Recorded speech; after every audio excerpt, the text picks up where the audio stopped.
खाना ऑर्डर किया जो अब जिंदा नहीं था। मेरा नाम रोहन है, या शायद था। अब तो बस उन खाली रातों की एक परछाई हूं। लोग कहते हैं वक्त हर जख्म भर देता है, पर कुछ यादें नासूर होती है जो रात के अंधेरे में रिसती हैं। उस डिलीवरी के बाद से मैंने अपनी बाइक को हाथ नहीं लगाया। हर बार जब फोन पर नोटिफिकेशन की आवाज आती है तो मेरे कान में वो ठंडी फुसफुसाहट गूंज उठती है। थैंक यू भैया। वो आवाज, वो एहसास, जैसे किसी ने मेरी रूह को छूकर उस पर बर्फ मल दी हो। मैं आज भी उस वीरान बंगले के बारे में सोचता हूं और उस खाली पैकेट के बारे में। मेरा नाम रोहन है और कुछ रातों की यादें वो जहन से नहीं जाती। उन्हें कुरेदो तो ऐसा लगता है जैसे कोई नासूर छिल गया हो। मैं एक फूड डिलीवरी ऐप के लिए काम करता था। रात की शिफ्ट, खाली सड़कें और कानों में लगे ईयरफोन्स, यही मेरी दुनिया थी। उस रात भी सब कुछ नॉर्मल था। बारिश की हल्की फुहारों से सड़कें भीगी हुई थी और शहर की नियॉन लाइट्स पानी में अजीब से रंग घोल रही थी। रात के लगभग 1:45 बजे जब मैं अपनी शिफ्ट खत्म करने ही वाला था, मेरे फोन पर एक नोटिफिकेशन आया, न्यू ऑर्डर। लोकेशन देखकर मेरा माथा ठनका। Mathur mention, old city road. ये नाम मैंने पहले भी सुना था, पर कहानियों में। शहर के बाहर वो वीरान बंगला जिसके बारे में कहते थे कि वहां कोई नहीं रहता, या शायद जो रहते हैं वो अब इस दुनिया के नहीं है। ऑर्डर प्रीपेड था और नोट्स में बस एक लाइन लिखी थी, दरवाजे पर छोड़ देना, घंटी मत बजाना। अजीब था, पर पैसे तो मिल ही चुके थे। मैंने अपनी बाइक उठाई और उस अनजान सफर पर निकल पड़ा, ये जाने बिना कि ये मेरी आखिरी डिलीवरी होने वाली थी। ओल्ड सिटी रोड पर पहुंचते ही शहर की रौनक पीछे छूट गई। सड़क के दोनों तरफ घने बूढ़े पेड़ थे जिनकी शाखाएं एक दूसरे में उलझक कर एक अंधेरी सुरंग बना रही थी। मेरी बाइक की हेडलाइट उस अंधेरे को मुश्किल से ही चीर पा रही थी। हवा में अचानक एक ठंडक और सीलन की महक घुल गई थी, जैसे किसी पुरानी बंद जगह की होती है। माथुर मैंशन का गेट सामने था, लोहे का भारी जंग लगा हुआ गेट जो थोड़ा सा खुला हुआ था, इतना कि बस एक इंसान अंदर जा सके। अजीब था, एक वीरान बंगले का गेट खुला क्यों होगा? मैंने बाइक बाहर ही खड़ी की और पैकेट हाथ में लेकर अंदर बढ़ा। गेट को छूते ही एक बर्फीली ठंडक मेरी उंगलियों से होती हुई रूह तक उतर गई। अंदर घुसते ही एक अजीब सी खामोशी ने मुझे घेर लिया। इतनी गहरी खामोशी कि मुझे अपने दिल की धड़कन और अपनी सांसों की आवाज साफ साफ सुनाई दे रही थी। क्या पोर्च तक जाने वाले पत्थर के रास्ते पर सूखे पत्तों की एक मोटी परत बिछी थी। मेरे हर कदम पर वो चरमराहट उस खामोशी को और डरावना बना रही थी।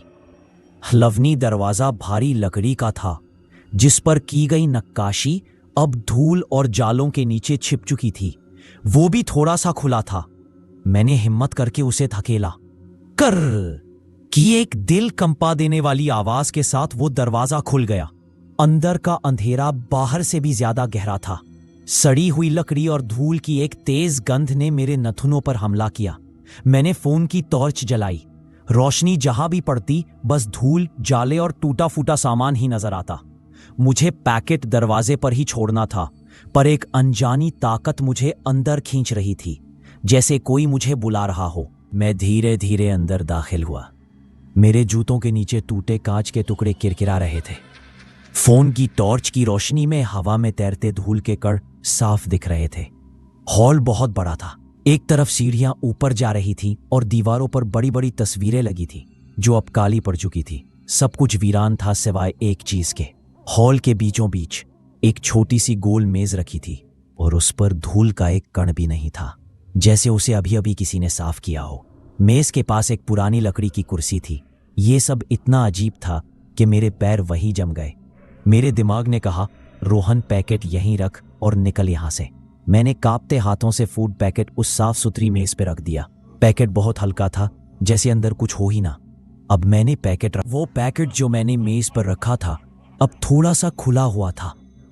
दोस्तों, अगर आपको ये कहानी यहां तक पसंद आ रही है तो प्लीज वीडियो को लाइक करें और कमेंट में बताएं कि आपको क्या लगता है उस बंगले में कौन था। और हाँ, चैनल को सब्सक्राइब करना मत भूलना ताकि आप मेरी कोई भी कहानी मिस न करें। अब आगे सुनिए।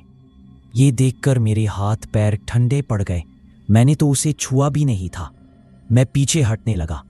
हर एक कदम बहुत सोच समझ कर रख रहा था, जैसे जमीन पर बारूदी सुरंगें बिछी हो। मेरी नजर उस पैकेट पर और कान हर छोटी से छोटी आवाज पर टिके थे। और तभी मैंने उसे सुना, एक बच्चे की फुसफुसाहट, बहुत धीमी, लगभग हवा जैसी, जो सीधे मेरे कान में गूंजी। थैंक यू भैया। आवाज इतनी पास से आई थी कि मुझे अपनी गर्दन पर किसी की ठंडी सांस महसूस हुई। मैं चिल्ला भी नहीं पाया। मेरे शरीर ने मेरे दिमाग का साथ छोड़ दिया था। मैं बस पलटा और बिना कुछ सोचे समझे दरवाजे की तरफ भागा। मेरे पीछे मुझे किसी के छोटे छोटे कदमों की आवाज आ रही थी, जैसे कोई मैंने बाइक कैसे स्टार्ट की मुझे याद नहीं। बस इतना याद है कि जब तक माथुर मेंशन मेरी आंखों से ओझल नहीं हो गया, मैंने पीछे मुड़कर नहीं देखा। अगली कई रातें मैं सो नहीं पाया। वो फुसफुसाहट मेरे कानों में गूंजती रहती। मैंने उस दिन के बाद नाइट शिफ्ट करनी बंद कर दी। मैं उस वाक़े को एक बुरा सपना समझकर भूलने की कोशिश कर रहा था। लगभग एक हफ्ता गुजर गया। एक रात मुझे पैसों की सख्त ज़रूरत पड़ी और मुझे नाइट शिफ्ट लेनी पड़ी। मैं मन ही मन दुआ कर रहा था कि कोई अजीब ऑर्डर ना आए। रात के करीब 1 बजे फ़ोन बजा। New order. मेरी आंखें स्क्रीन पर लिखे पते पर जम गईं। Mathur mention, old city road. वही पता, वही नोट्स, दरवाजे पर छोड़ देना। मेरा खून जम गया। ये कोई मजाक था। मैंने कस्टमर केयर पर फ़ोन करने की कोशिश की, पर कोई जवाब नहीं मिला। ऑर्डर कैंसिल करने का ऑप्शन भी नहीं था। मेरे हाथ कांप रहे थे। क्या मुझे फिर से वहां जाना पड़ेगा? मैंने हिम्मत जुटाई और रेस्टोरेंट से पैकेट उठाया। वो वही पैकेट था, उतना ही हल्का, जैसे अंदर कुछ ना हो। इस बार मैं अकेला नहीं गया। मैंने अपने एक दोस्त समीर को साथ ले लिया। जब हम वहां पहुंचे तो सब कुछ वैसा ही था। मैंने समीर को बाहर ही रुकने को कहा और पैकेट लेकर अंदर गया। मेज अब भी उतनी ही साफ थी। मैंने पैकेट रखा और तुरंत पलटकर बाहर भागा। इस बार कोई आवाज नहीं आई। मैंने समीर को बताया कि कुछ नहीं हुआ। शायद पिछली बार मेरा वहम था। लेकिन जब मैं बाइक पर बैठने लगा तो मेरी नजर पैकेट पर पड़ी, जो मेरे हाथ में था। वही पैकेट। मैं उसे बंगले के अंदर रख कर आया था। ये मेरे हाथ में कैसे आया? समीर ने हैरानी से पूछा। ये क्या है रोहन? तू तो इसे अंदर रख कर आया था। मेरी दुनिया घूम गई। हम दोनों वहां से भागे। बाद में मैंने शहर के कुछ पुराने लोगों से उस बंगले के बारे में पता किया। उन्होंने जो बताया उससे मेरी रूह कांप गई। कई साल पहले माथुर परिवार का इकलौता बेटा एक डिलीवरी बॉय की बाइक से टकराकर मर गया था। उस रात वो अपने जन्मदिन के केक का इंतजार कर रहा था। उस हादसे के बाद पूरा परिवार खत्म हो गया। और वो डिलीवरी बॉय, तो उसका नाम भी रोहन था। वो कोई भूत नहीं था जो मुझसे बदला लेना चाहता था। वो बंगला, वो एक कैद खाना है, मेरी यादों का, मेरे गुनाह का। मैं ही वो डिलीवरी बॉय था। उस एक्सीडेंट के बाद मैंने अपनी याददाश्त खो दी थी, या शायद मेरे दिमाग ने उस भयानक सच को कहीं गहरे दफना दिया था। एक नई जिंदगी शुरू कर चुका था, लेकिन मेरा अतीत मुझे ढूंढता हुआ वापस आ गया।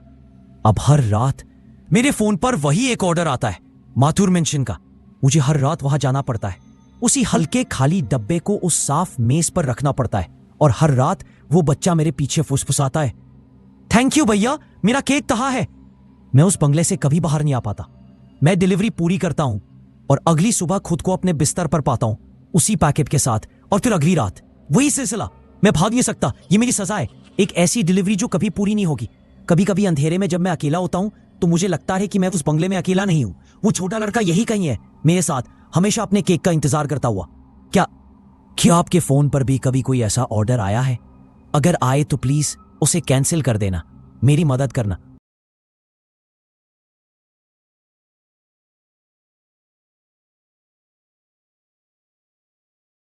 मेरी कहानी सुनी इसके लिए बहुत धन्यवाद।